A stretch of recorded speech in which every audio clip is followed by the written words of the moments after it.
اعزاز فرشتے آئے، جنازہ لے کر جو ہے مدینہ سے تبوک گئے، تبوک سے پھر واپس مدینہ لائے، پھر یہاں دفن کیا بقیع میں۔ اعزاز اور اکرام کی کیا وجہ ہے؟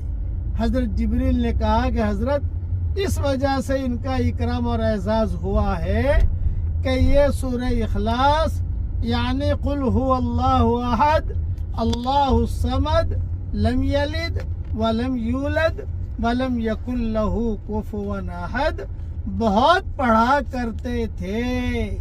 یہ مضمون میں نے میری کتاب بکھرے موتی میں کئی جگہ لکھا ہے اور سارے حوالے میں نے وہاں لکھ دیے ہیں۔ اس لیے سورہ اخلاص بے حساب مرتبہ پڑھیے، بے حساب اللہ تعالیٰ کی رحمتیں نازل ہوں گی۔ اللہ تعالیٰ ہم سب کو اپنے رحمت کی چادروں میں ڈھانپ لے، آمین۔ وآخر دعوانا ان الحمدللہ رب العالمین۔